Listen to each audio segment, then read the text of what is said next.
Okay, how about a question from JT via email? He asks, in all of the podcasts and articles I've seen written, I've never heard of an American style of soccer. Do you think that Americans looking to Europe or like Brazil as the end all be all of soccer is holding us back from developing our own style? These are fantastic questions. Go ahead. You got an answer on that?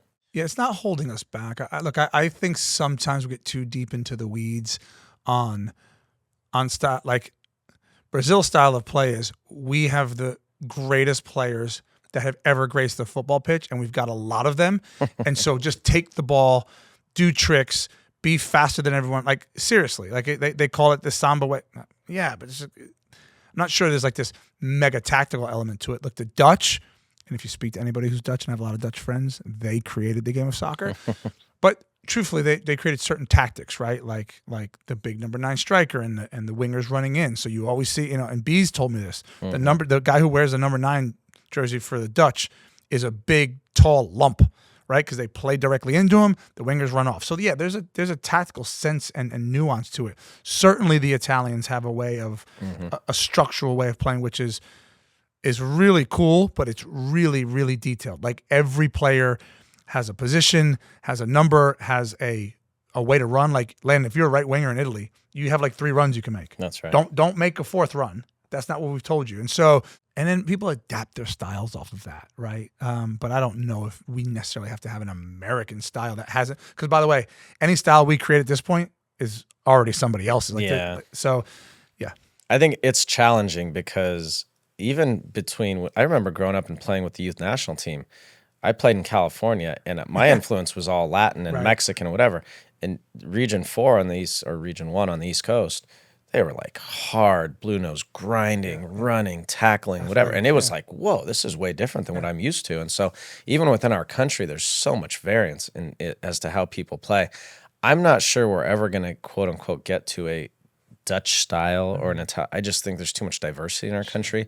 And we also have way too many cooks in the kitchen, none of whom know how to actually cook, and we'll get into that at some point in the whole soccer landscape in America. But I think it's going to be challenging. I think what I've seen, look at Spain, like Spain during the Euros last year, they're adapting. Like all of a sudden it was Lamine Yamal and Nico Williams playing. That was a different Spain than you ever saw. And they were like vertical and direct and powerful at times, where before it was death by 1,000 cuts. So teams will adapt and adjust to the modern game. And I don't think we need to have a specific style.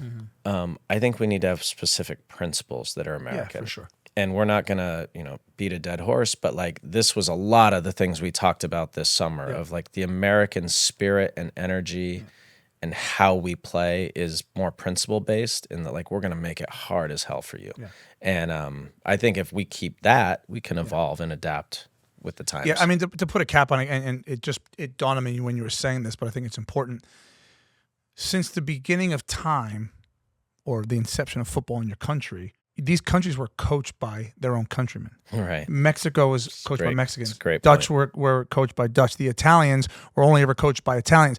Now, okay, the English were only ever coached by the English. Now when an Italian comes into English football to coach the national team, they have the blueprint of how England's supposed to play. You can adapt it a little bit, but it's the English style, right? Since the beginning of time in our country, one, we didn't have a style, so there was no American style to teach.